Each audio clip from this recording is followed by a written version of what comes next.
Tony Sand Show. Turn your radio on. Kelsey just touched down like a field goal, so we in the zone. Got games like a stadium. I'ma go ahead and pack the dome. I'm cooler, smoother, make you think with your medulla. You a student, I'ma school you with the facts that I'm producing. This is for the high schoolers, college students. Nah, everyone can do it, do this. I ain't new to this. My style is rich, it's lucrative, maneuver through it.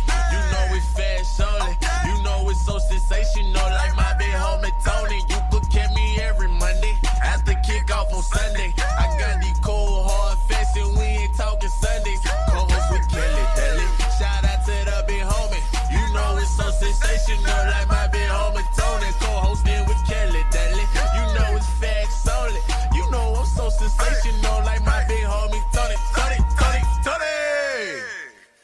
Go BBS Radio.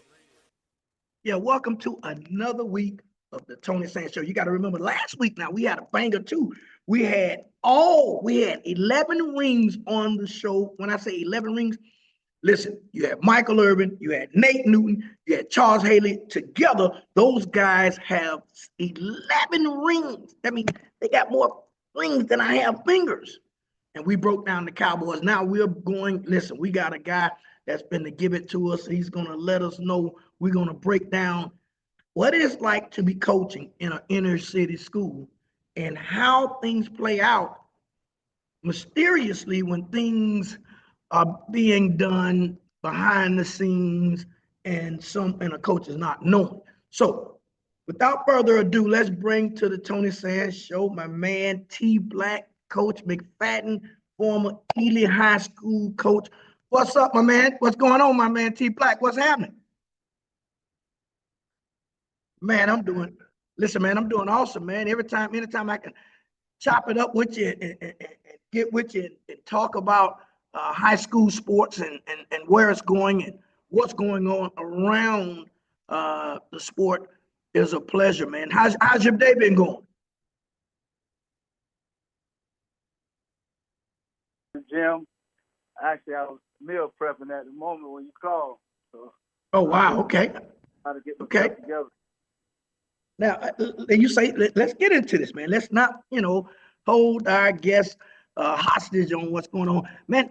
Listen, T, and this is why I had to get you on, because I'm trying to wonder, how do a coach like yourself find yourself at this point to where you are not coaching at all?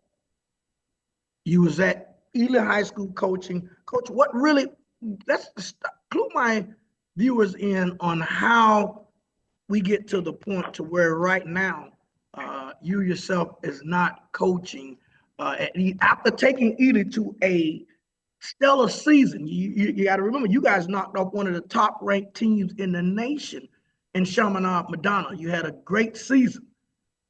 And so how do we, after having that kind of success, how do we find ourselves at this point? It's the vision, Tony. And a lot of people, it's not their vision. It's a vision I had over probably 12 years ago. Mm-hmm. And the thing you just mentioned about playing guys like Chaminade, Madonna, like that's right. What made me come to the inner city school. Like, I'm from the inner city, but I was able to play at American Heritage, fortunately under some great coaches. And I learned the game not only as a player, and became a coach, just a student of the game. And right. I kind of, I coached on that side. I coached at American Heritage for a while. We won a few state championships over there. And it's kind of the thing I wanted to bring back to the inner city, not more so much of winning state championships, just show them the pedigree that it takes, and that private schools are not much more elite than we are. We're just behind in some of the things we do on a day-to-day basis. Now, and you say they're not that far away. Coach, what is it that some of the private schools are doing on a day-to-day basis that we're finding that our inner city schools are not doing? Because you had the chance to experience both sides. So what is American Heritage is doing that the inner city schools are not doing? It's first and foremost, Tone, they take care of the people. Like, you understand what I mean by that? And when I say take care of your people, like, what brings excitement to the program for as education, for as school. Like, if people don't understand, like, you go to, it's more than 10 private schools in Broward County, probably, right? Correct. But people only pay their money to go to the schools that's winning. Like, I Correct. started out at Heritage back in 96, 97. And we probably had less than 600 students, probably. Mm-hmm. If that. It was K through 12. But, just becoming a winning program and a winning tradition, people don't mind paying their money to come and their kids to be able to come out on Friday night and enjoy their team and show their team spirit, to a winning program. And that's anybody. Correct. Right? And a lot of people don't want to take that dive and being able to go and build something. Like me, my predicate is I always want to be someone that comes in and helps the small guy out. Okay. And that's a lot of my, it had to be a lot of my downfall, because I'm not a title guy. I don't care about the title. I don't, and people don't understand that. Like, if I'm the kicking coach, I'm the kicking coach, and I'm probably I'm gonna try to be the best kicking coach there is. Correct. So Coach, and you talked about taking care of their guys.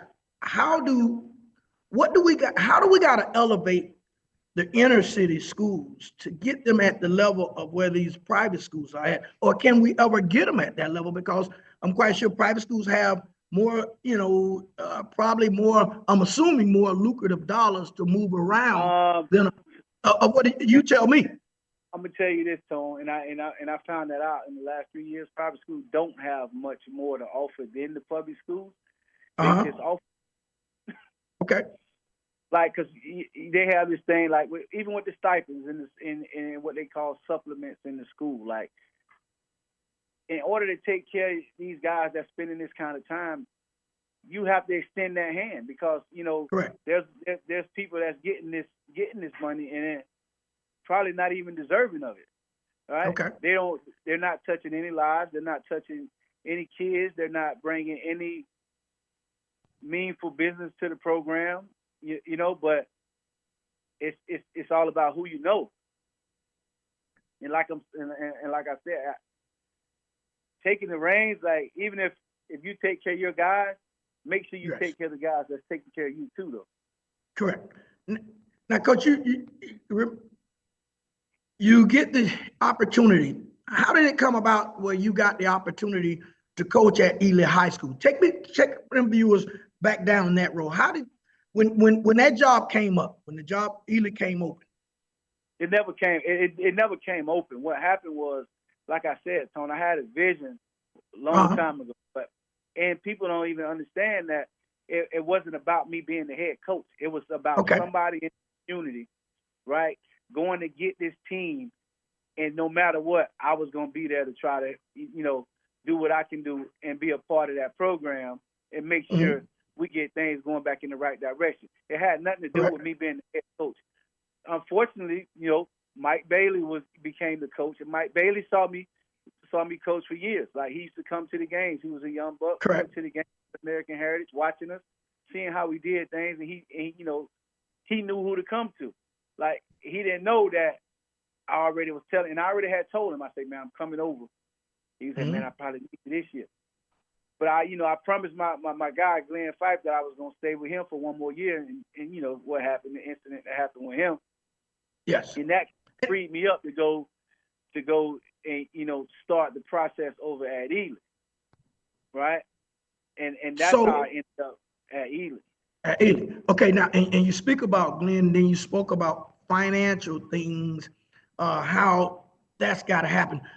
I'm going to play a soundbite from Coach Glenn when I interviewed him in reference to just what you were saying. Make sure that you're taking care of your people, because I find it now that a lot of high school coaches find themselves, especially here in the state of Florida, not elsewhere, not like Texas, not like Georgia and other states. Right. They find themselves in the red. I'm going to play this soundbite from Coach Glenn. It's probably about 19 minutes when I was interviewing him Thomas, we have that soundbite ready.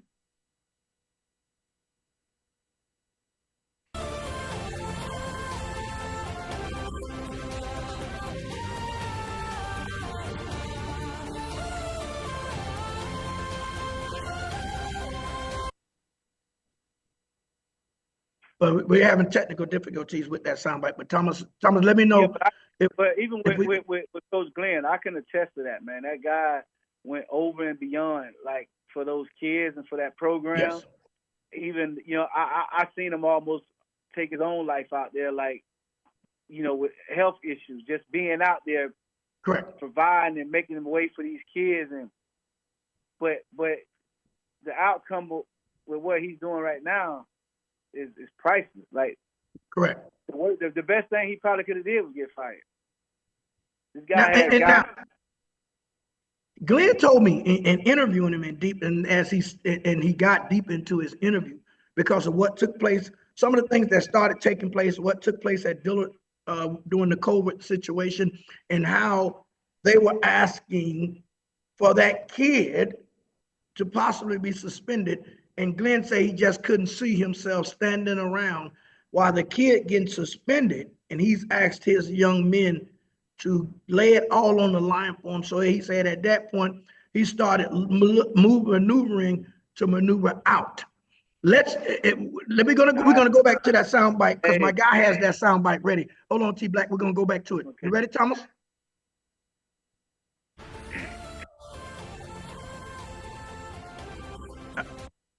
I don't know if the sound's going, but we'll come back to it. But let's get back deep into it. And as you said, that was what Coach Glenn was telling me. He said it just was not.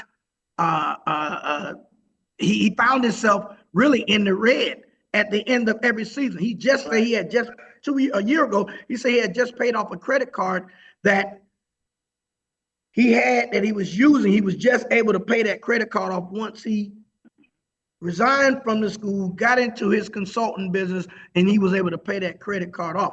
Now, tell me this: with all that being said, and we speak about the money and things of that nature, how did you come? What made you come to the conclusion that, hey, guy, I don't think I think I'm ready to walk away from the Ely program? How did that come about? I wasn't, and not for anything, I wasn't ready to walk away from the Ely program because it's a great program in itself. It's some great people in the community, right? But at some point, you're only as good as the guys around you. Correct. And just leadership in itself, I don't think they wanted me there. So now, do you feel like, now you got to understand, you didn't graduate from Ely, and you know how this sometimes tends to play out. You graduated from American Heritage. Do you ever feel like they felt like you was one of their guys? I'm going to ask you this, Tony. You're from Deerfield. Correct. Where did you graduate from? I graduated from St. Thomas. Yeah, I graduated from St. Thomas. Everybody who knows that. Yeah. I mean, like you said. How many people ask me every day that I graduated, they thought I played for Ely all my life. Like, they thought I played for Ely all my years. Correct. That's much in the community I was, even as a player. Like, I was in Pompano every day. Like, unfortunately, I didn't get to play there because some of the circumstances that, as a kid, what I was going through and things we were doing in the community, and I got an opportunity to go somewhere else and get a fresh start, right? Mm-hmm. And the only reason I did, and the only reason I never came back to Ely to play was they came up with the rule. Remember, they came up with the rule: if you practice in the morning, you couldn't change schools. Because my brother ended up changing schools and going back to Ely. Yes. So I trust me, I'm more Ely than 95% of them people who went to Ely. Like, I can tell you, they can't tell you half the stuff or half the players that went to Ely, played at Ely, that they watched, or they went to their practice and sat there and soaked up all this game and stood next to these guys. I'm telling you, back when I like, man, Ely was a dream. Like, it was a dream to play there. There was gonna be a dream to coach there. So I'm not I'm Heritage, but I'm Ely at heart. Like, it's a no-brainer. Like, that's And as you said, now you said you didn't want to leave. You said you wasn't looking to leave. No, but I don't think most people wanted me to grow there. And I'm not gonna say most people, it was individuals. Like, I don't think they wanted me to grow there. And I don't think I was their pick for the head coach at the beginning. It was just it just happened to be chance to where, because I'm still trying to see how you go have the record you have. You jumped out to a great start by knocking off the #1 team, and then, like I say, you were second in your district, correct? You were second in your district, correct? Right. Okay, you're second in your district. You knock off one of the top ranked who's in the country. Even here in South Florida, I'm gonna get deeper with this, Tony. Let's go. With the vision, it wasn't just a vision that I had for myself. I contacted a lot of these guys from Ely, former players, former guys. Hey, man, let's go over. And I got text messages in my phone, man, that show you, hey, let's go over and restore the school, man. Let's go ahead and get it right. You know what I'm saying? I text these guys. So me being the head coach, I never even dreamed about being the head coach. Correct. I dreamed about being on that sideline, coaching our kids, knowing what kind of kids that we were gonna get every year, because we was gonna get our kids out of Pompano. Correct. Pay attention to the team for the last 3 years, all our kids. Well, yeah, I did see that. And then you guys were able to pull some of the kids even from Deerfield that came and played on your team, because the connection that their parents had with you because of where you had previously coached at Deerfield, and so those kids wanted to come with you. So now, and a lot of people don't understand that don't come with just a guy that's moving. These kids have genuine love for me, and I have genuine love for them, and they know I'm gonna coach them hard, and they know I'm getting them in the right spot. So them coming over with me wasn't me. I'm not a recruiter. Like, I'm not big on recruiting. Like, if you pay attention, my loyalty is to the kids that I have, and sometimes that can be hindering as a coach, because the new football, people waver. Like, you know what I'm saying? And two things in life that I'm not gonna do to a kid, and lies both of them. Like, I'm not gonna tell you that, oh, coach gonna do this, coach can do this, and coach can't do it. And I got to turn that film on, look a college coach in the face, and tell him, hey, this is the kid I was telling you about. He got to get as much as excited watching that film as I am.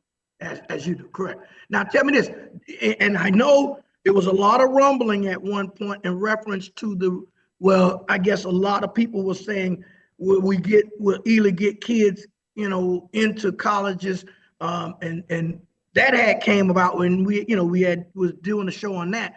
How do you feel like that played any parts in this whole thing that unfolded? No, I don't think so, Tom, because we signed like 9 kids. We signed like 9 kids in this era. Like, in this era, what I mean, the transport portal. Like, correct. We signed like 9 kids, so I can't. I did see that. Problem, right? Yeah. You can't say that. And so if we can't say it's not about the recruiting, and we can't, we are not hitting you with that you're not an Ely guy, but it had to be something that was underlaying around this that put us at this point. It has nothing to do with Ely. It's individuals. I'm not an individual guy. I'm not that individual guy. Okay. Like, you're not that guy's guy. Correct. I'm Pompano's guy. Like, I'm right. If it's the Pompano, I'm Pompano's guy. I'm just not your guy. Correct. So now you say your guy. Is that meaning, and how the tiers go when you're dealing with? That means ADs. That means, people that's in charge, people that's running the show. I'm not your guy. Like, but I'm quite sure when you say you're not, when you have an 8-4 season, and this is where I'm going with this. You have an 8-4 season. you gotta be able to explain to your higher ups, to if you got the booster club, you gotta be able to explain that, hey, we're looking to go in another direction. What would make you gotta, even as an administrator, AD, you gotta be able to explain that, because now you're coming off a stellar season. It's not like you're coming off a losing. I'm quite sure you don't heard this from your grandparents or your mom. Sometimes you gotta leave well enough alone. Like, yep. And then sometimes you got. Yeah. Listen, I've heard it. You hear that so much, like you say, from your grandparents. Sometimes you got to, son, you got to just leave well enough alone. So when you decided that, how did they come to you? Hear this? I couldn't work for $12 an hour, like, forever. Okay. Like, I couldn't do it forever. Like, I took it on the chin for 3 years, like, and that was for the love of my kids and the parents that wanted me out there and everybody that needed me out there. And at some point, we got to take care of ourselves. Like, we got to make decisions. Got to be made, right? Correct. And it was a decision to make, right? Everything we could have made everything, right? Everybody could, make things right. And I ain't mad at nobody. Honestly, I'm genuine. I'm not mad at nobody. Correct. But at the end of the day, if you're not choosing me, I'm not choosing you. Like, that's what it boiled down to. And like you said, because not only do you, when a decision like this is made, we got to be able to. How did you explain this to your players, the players that you bought?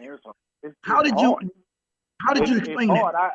I gathered them in the classroom. It happened before, like, almost right after break. Like, I almost cried, but at the end, I couldn't show the kids that, like, it was a hard decision to make.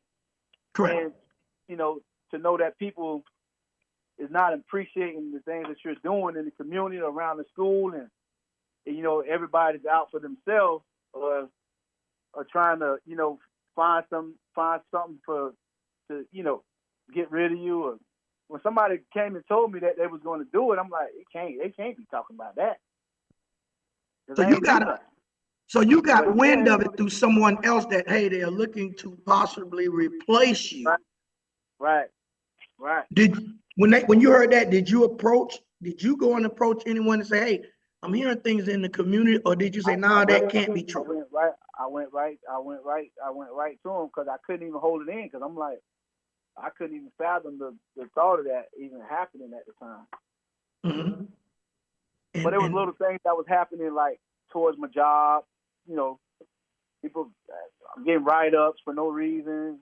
It was just a bunch of little things. And then I got a call from, Coach J.T. Thomas, asking me a few questions about, having a bigger role on the team. And I was like, cool, man, whatever we got to do to make the program work, let's do it.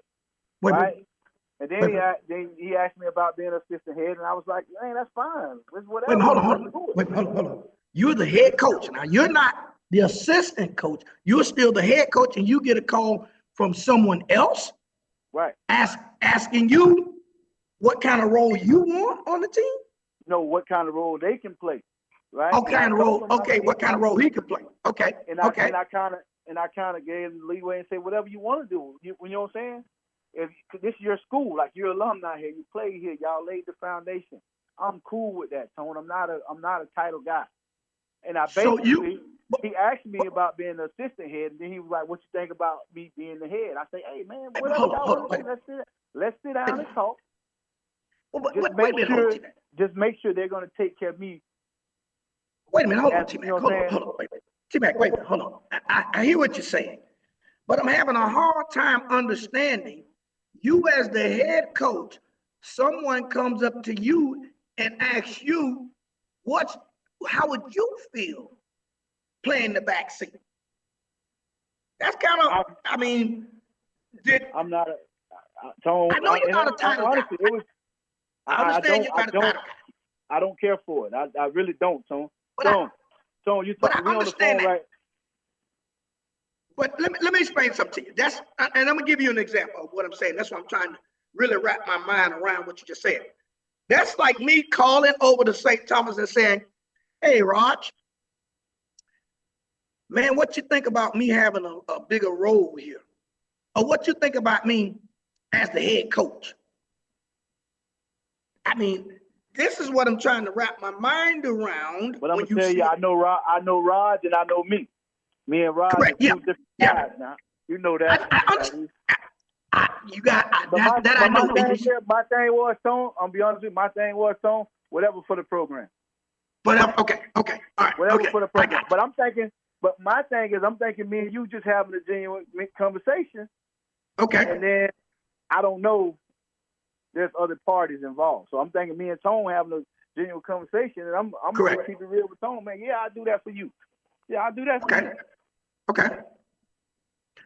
But now, okay, if he's saying that, do you feel, if he came to you like that, do you feel he had talked to somebody previously before he approached you with that? I didn't even acknowledge it. I didn't even think about that. I was just, JT, you know what I'm saying?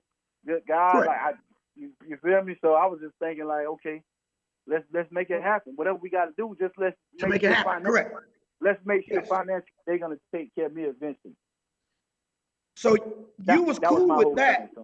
You would have been cool with that if they would have said, hey, if they would have came to you and said, hey, coach, listen, looking at possibly bringing, first of all, before we say we're looking at possibly bringing in, you got to, first of all, you got to fire, you got to let me resign, or you got to fire me for us to start moving in that direction. Understand, you didn't have a losing season, so I'm trying to figure out, or they come to you and say, hey, listen, T-Mac, we understand, we love what you did for us, but we're looking to go in another direction, but we're still, with what you did for us, we're looking to take care of.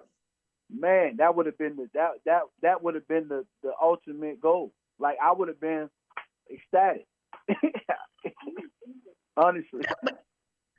But when you talk to I guarantee you, Coach, if you talk, like you say, they're not like you. If you talk to 90%, probably 98% of head coaches in South Florida, if someone called them, even though they are alumni, call them and say, approach them with something of that nature, man, they're even when JT came to you with that, did you go and approach the higher ups and say, hey, listen, have you guys talked to them? No, not at the time. No. Okay. I didn't even think they know, so I didn't even mention it to them. Okay. Right. So you thought that I didn't think they know, so I didn't even mention it. I was just waiting to sit down and have a sit down with him. Okay. So JT gets the Deerfield job, and now Ely is vacant. No one's at Ely. Did he get the job before or after they decide to release you? No, he got the job. No, he took the job. Like, I guess for some odd reason, I heard it was a deadline. So he gave them a deadline. He gave them. Who gave a deadline? Ely gave him a deadline, or he gave Ely a deadline? He gave Ely a deadline, I guess. Wow. Okay. All right. So what? I guess they didn't meet the deadline. What, to release you? Or me to step down, or me to turn it over, however it's supposed to went. Okay. But like I said, I was cool with it, Tom. I just wanted to be, I just wanted to be able to take care of my family. I didn't care about that. But what? Right. I know you're cool with it, but now, because you're cool with it, but then now you got to make sure that the kids that you bought in this program, parents and everybody, is understanding. I know you're understanding of it. You made that clear. But these kids and the parents that came to this program because of the parents and the kids that came with me and the relationship that we got, trust me, if I would have went to them and told them, hey man, this is what we're doing. Okay. This is how we're gonna move with it, and I'm good with it. You know what they would have said? Whatever you want to do, Coach, we with you. We with you. Okay. Now that's, like I say, that's loyalty. But now, Coach, I'm starting right here. Now, even right now, if them trying to find a coach right now. If I was the type of guy that most people is, I'd be tearing the school up right now. Like, I'd be moving kids left and right. But now, but I'm not trying to tear Pompano apart. I don't.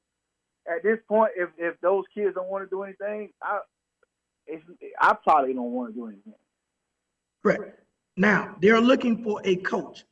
They're looking for a coach. Now, and I've been hearing, I was looking at Facebook today, looking at social media a lot today, and I'm hearing another McFadden where they're saying that another McFadden is looking to possibly put his name in the hat on that job. I don't know how true that is. That's why I'm asking. Nah, that's my brother. He ain't doing it. Right, yeah. So they just talking. That's what you're saying?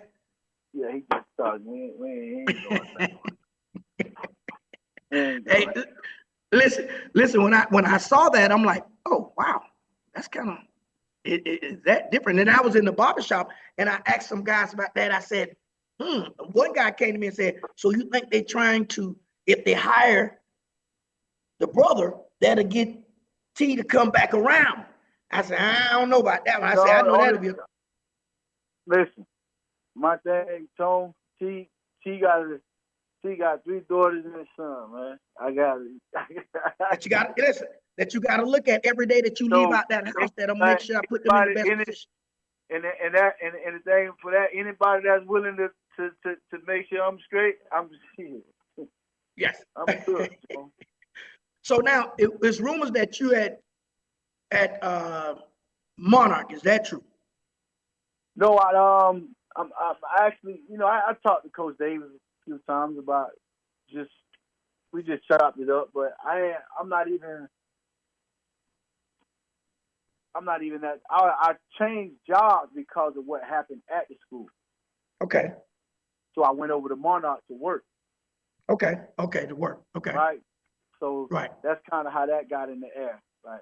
You okay. feel me? But right. Dave was a good guy. I coached with Dave for 2 months at E before the Restream, all that stuff happened with them, and I was over there with him for a while. Mm-hmm. People don't even know that. I was there. I was coaching with him. Now, so in this process, all the kids that you brought to Ely and believed in you, are those kids looking to possibly may leave because right now there's no coach there, and we're getting ready to, now we're on spring ball. This is a critical time for high school football. I mean, yeah. Are you getting calls from your parents saying, hey man, what do you think we should do now? Yeah. But and I'm still giving, and honestly, and with all truth, I'm still giving them the grace to even get somebody in there before you even pull kids out of there. Because everybody's, what, we're a week away? Tell me this, are we a week away from spring ball? Yeah. So do they have anybody even acting in an internship role? Yeah, they got Quentin Miller. He's over there right now. They have a coach. So they got a coach. They have a young coach in Quentin Miller. Yeah. So he's officially the head coach at Ely. Yeah, he's definitely an intern right now. Okay. So now now this group of kids, your group of kids, had your system. Is he pretty much operating offensive, defensive wise like your system? Because you understand now we're in a critical time for college football and high school football, and when it comes to recruiting process of high school football, how much is Mr. Miller, or how much has he been when it comes to understanding the college level of making connections with college coaches? How much, because I don't know him. How much of that you think is playing in the, your parents the kids you brought up, how much of that you think is on their mind? Like, hey, here we are now. We had somebody that had some, and now we got to hope that this guy has it, or if he already has it, how is my kid? And to be honest with you, Tone, you just said a mouthful and they ain't crossed my mind yet. But I don't think Quentin's a bad coach. I think, end of the day, Tone, you got to turn that film on, Tone. Right, and that's what I'm saying. Quentin can tell coaches he's the best thing since sliced bread, right? The kid's the best thing since sliced bread. That coach still gonna actually turn that film on. So a lot of these coaches do all that talking, say they get kids recruited. you get kids looked at. You don't get kids offers. Like a kid get himself. I always tell people, a kid get themselves recruited. A kid get himself offers. You got to turn that film on. And that kid got to be producing, man. That kid got to be out on that film to those college coaches just as well as you talking to them. So.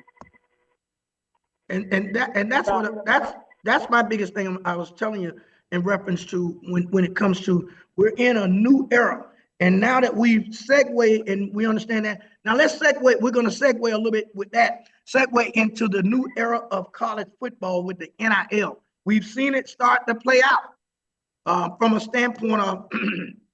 I've been on the phone with a lot of my sources when it comes to the recruiting aspect of it, and a lot of my sources have completely told me there are some things that parents got to start asking when recruiters come in. They need to start asking these hard questions because this has turned to a business. We found out, as a matter of fact, with Nico from Tennessee, how this thing has got, when he was saying he was going to hold out on this. As a matter of fact, Thomas, do me a favor. Play that sound bite with the NIL holdout.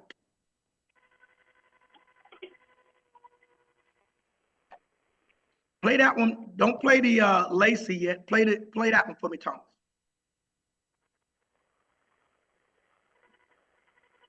The Masters and the basketball and everything else. A story that shocked college football. Tennessee quarterback Nico Iamaleava is no longer Tennessee's quarterback. He's parted ways with the school. Did it before the spring game on Saturday. The redshirt sophomore reportedly was looking for more NIL money from the school. He has entered the transfer portal, which opens tomorrow. Miami coach Mario Cristobal had this to say about the entire situation. We're not going to do that at Miami. And I say that without any hesitation. You know, if anyone's thinking that, and they could be the best player in the world, if they want to play holdout, they might as well play get out. We don't want to do that. We don't want to that. Too many guys have sweated, bled, have laid on the line on that field to ever become that kind of a program. Okay, I have overwhelmed. And just, we're hearing this. We've never heard of a kid deciding to hold out until we just got into this new era of college football. Now, you as a high school coach got to be been able to navigate through this same system because you got to be able to make your parents, you got to make your parents aware of what's starting to take place. Have you, in your time that you've been there, and even in the time now, are you getting some of your parents calling you in reference to NIL and things of that nature? Because we're hearing some high school coaches are saying kids are told them they're not going to their school unless they get some NIL. Have you ever encountered that, or starting to encounter hearing parents ask you or advisors of kids ask you in reference to NIL? No, my kids, no. Because my kids, we're like family, man. The kids that I had, man, we're like family. So I don't think they would even. But remember, Tom, I saw you back in December, and we had this talk way before it happened. What I told you, I said this is gonna be minor league. It's not gonna be. It's gonna be like minor league baseball. And when you say that, listen, I was on, like I said, I got my sources were dead on when it came to this. My sources said, okay, Tony, make sure they can't speak on it, but I can speak on it. That's why they was giving me the information all week. They said, Tony, make sure you tell parents there's two types that words that they got to use when college recruiters come into their home. Is this revenue based? Or can this be partially scholarship based? Why? Because it's going to amount to taxable dollars. Say right. And this is exactly what. Go ahead, T. No, I'm listening to you. I just said, "Oh my God, that's crazy." Yes, they said. This is what they said. It's either you got to ask it, and this is why. If you're a parent and you look at, they said, "Okay, we're going to give you $200,000. We're going to offer you NIL of $200,000." Now you can ask a couple of questions. Okay, you can ask, is it revenue based or is it partially can I back it out to scholarship based? Now, the majority of inner city parents that don't understand You tell them $200,000. Coach, what do you think? What do you think they're looking at when they see that $200,000? They see $200,000 that they can spend. Okay. Now we say 200,000. I want everybody, I want you to follow me. And this is why I tell parents, you got to listen. This is coming from a great source. A great source. Like I say, I have a great source when it comes to, like you said. Okay. Ask them the two questions. Is it revenue based or can I back it out? Some of it as scholarship based. Because understand, if you got $200,000, right? I'm going to take this with me. Take revenue based. And the majority of colleges are going to hope that you say revenue based. Understand, once you take this $200,000, there's no more Pell Grant. You understand that, right? Wow. There's no more Pell Grant. Why? Because it's $200,000. You're not in need. You're not in that need category anymore. Not only that, if your parent was getting assistance and they're filing you still, they lose all their money. They lose all their assistance. If they had housing, they lose that. Guess what? Wow. There's no, now that she loses off of $200,000. Okay, now let's follow it. On this $200,000 that you signed to take, understand, you gotta get there to Uncle Sam. No, I ain't know that song. Uncle Sam, breaking it down to you. Uncle Sam got to get his cut. Okay? When Uncle Sam get his cut, understand the advisor, the agent, got to get their cut. So if you, and then it depends if you're in a state where there are state and federal taxes. Okay?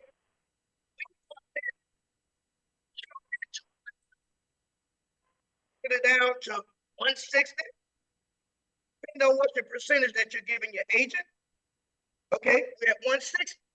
Now, if you're in out of state and it's a school that's an out of state school, and it may cost you, I'm gonna say 80,000 for that scholarship. Now you gotta pay that scholarship. Now,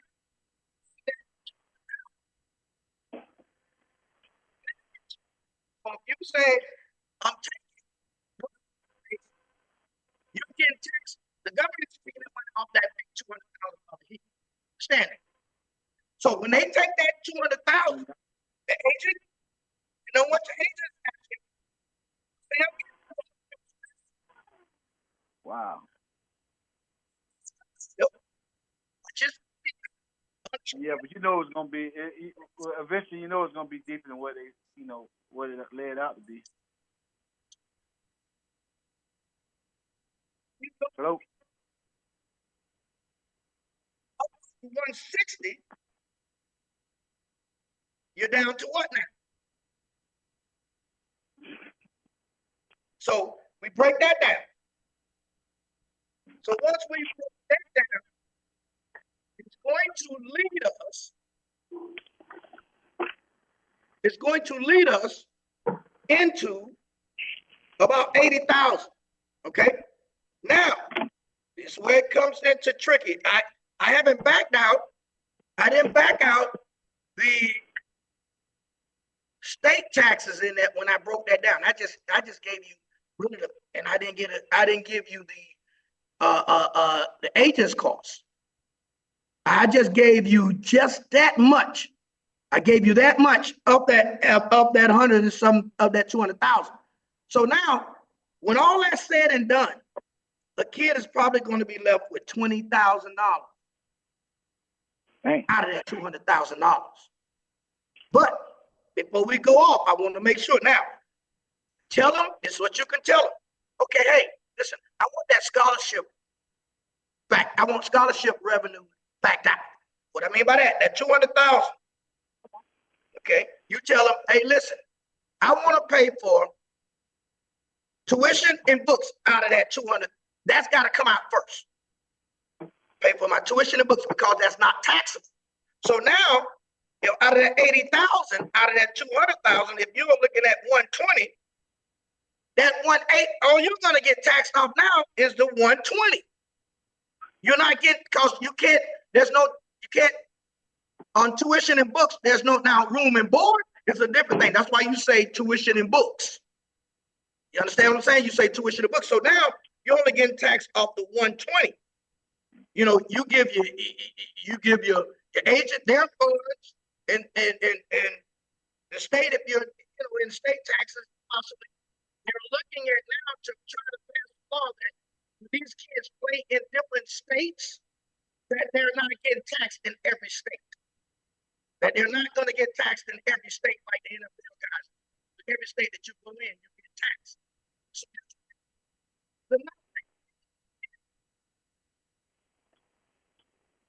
Hey, Tony, real quick, I'm just going to cut in here, sir. You're cutting in and out a bit when you get too loud. You got to move the microphone just a little further away because we couldn't hear you at all there. So when it comes to there you go. The 200,000 and you do the scholarship based, you're scholarship based here. You got to make sure, like I said, that parents, you can't file for the kid. You're not going to be filed. The smartest thing that a parent can do is say, okay, you know what I'm gonna do? I'm not gonna file for my child. He's gonna be independent, but we're gonna form an LLC, and we're gonna tell the college to pay the LLC. And the LLC in turn pays the kid. So now the kid can get the tax breaks from having his own LLC. You follow me, T-Mac? Yeah, Yeah, but you let the parents form an LLC for the kid. And now the kid, that 120,000 is going to the LLC. And now they're able to maneuver once they get with their accountant or whoever, and they can maneuver a little bit. You see what I'm saying? They can maneuver a little bit through that 120,000. But the best way that my guy was telling them, said, hey, listen, tell them to back that scholarship out of that 200,000 before they give it to you. So that way you don't get hit on the whole 200,000 and wind up at the end of the day with only taking home about $40,000, $40,000 to $20,000 when this is over. But then your parents have lost their whole assistance program if they're on assistance. You see what I'm saying? So we got to make sure that our parents are asking the hard questions when it comes to this stuff, because it's tough enough for college kids to navigate through all this, and now they're becoming to be employees. My source also told me to say, ask and tell them, listen, they're going to start hearing the word fired, that they're going to get fired. Because now they're what? They're employees of the university. They're becoming employees. So those are some of the things that T-Mac I'm giving you, so that way you can start advising and tell them to take whatever a recruiter come in their house and say. Make sure it's put it on paper, make sure it's written down and signed, and they get a copy and the guy get a copy. Because see, I can tell you something, and if it's not written down, it's not valid. I never said it, I can't recollect, but if it's written down, and then you take it to your attorney and let your attorney look over the whole deal. We're at that level. So that's why I'm saying there's going to be ways to navigate through this, but it's going to be the smart way. Don't take the whole 120. I mean, the whole 200,000, because you're going to get hit on that. That taxes, if it's state tax, out of state tuition is expensive. So make sure that they back it out. They back that scholarship out of that. You follow me? So these are some of the things that they gotta clue in on when it comes to the questions that's got to be asked of their these recruiters that are coming in, because recruiters are slick. You gotta understand, they go to training every day to learn how to beat someone in their household. You know, they're trained separate when it comes to different type of ethnic background. So that's what I'm saying. They're smart in it. They're getting educated in it every day. We're just trying to navigate through it singly. So they're getting on top of the game every day. So this is why I'm saying we got to make sure that we are on our game with our parents and making sure that our people understand the difference between the two. Make sure that they understand it.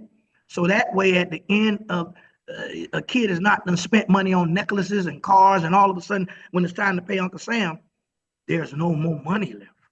You see what I'm saying, T? Yeah, because if not, So, you want to. What'd you say? I said, if not, you going to jail. You're gonna have to pay Uncle Sam. So, and you know, our young folks want to buy these necklaces and cars and things of that nature. So this is some of the nuggets, and I'm gonna be giving them each, and because see, like I said, I get my information from a reliable source. That's why I'm the mouthpiece for our community from our reliable source to make sure that it's being done. But like you said, this is what's going on in these This is what's going on in meetings. These people are starting to use the word fire. They're not waiting on you to develop. Either you ready to go or you're out. You are employees. You are becoming employees of this university. Shared revenue. You wanted it. This is what comes with it. So this is why I'm saying they got to make sure that they are our parents are asking the tough questions. And, you know, because I had a young lady ask me in reference to a trust. And I asked him, and he said, no, they can't put that in no trust. They're going to wind up going to jail. You got to understand, the trust is just something that you have when you're trying to leave something behind. You can't put that money in a trust and still file for the kid. You're going to wind up being in trouble.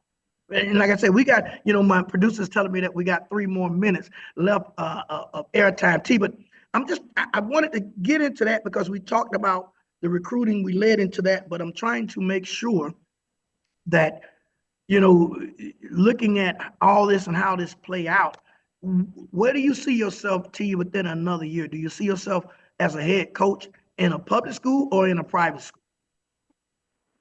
I just want to coach, so I don't care.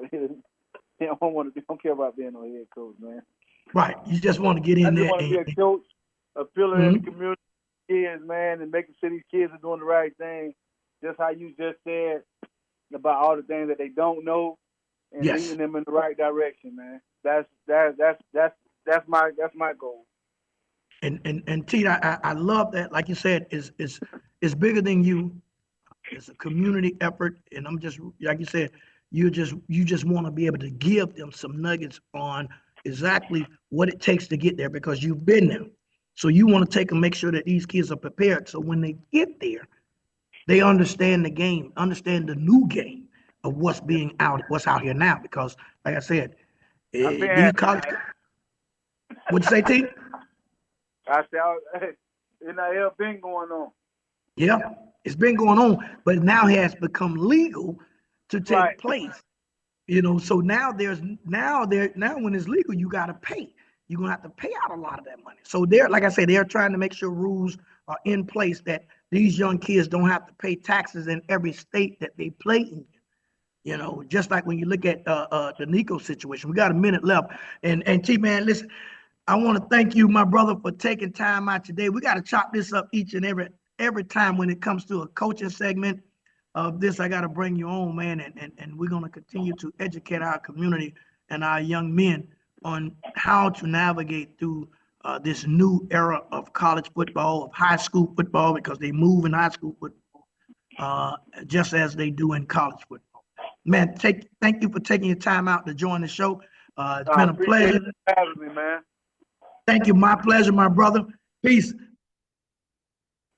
All right, listen, we're closing out here on the Tony Sands Show. Another week of nuggets and knowledge.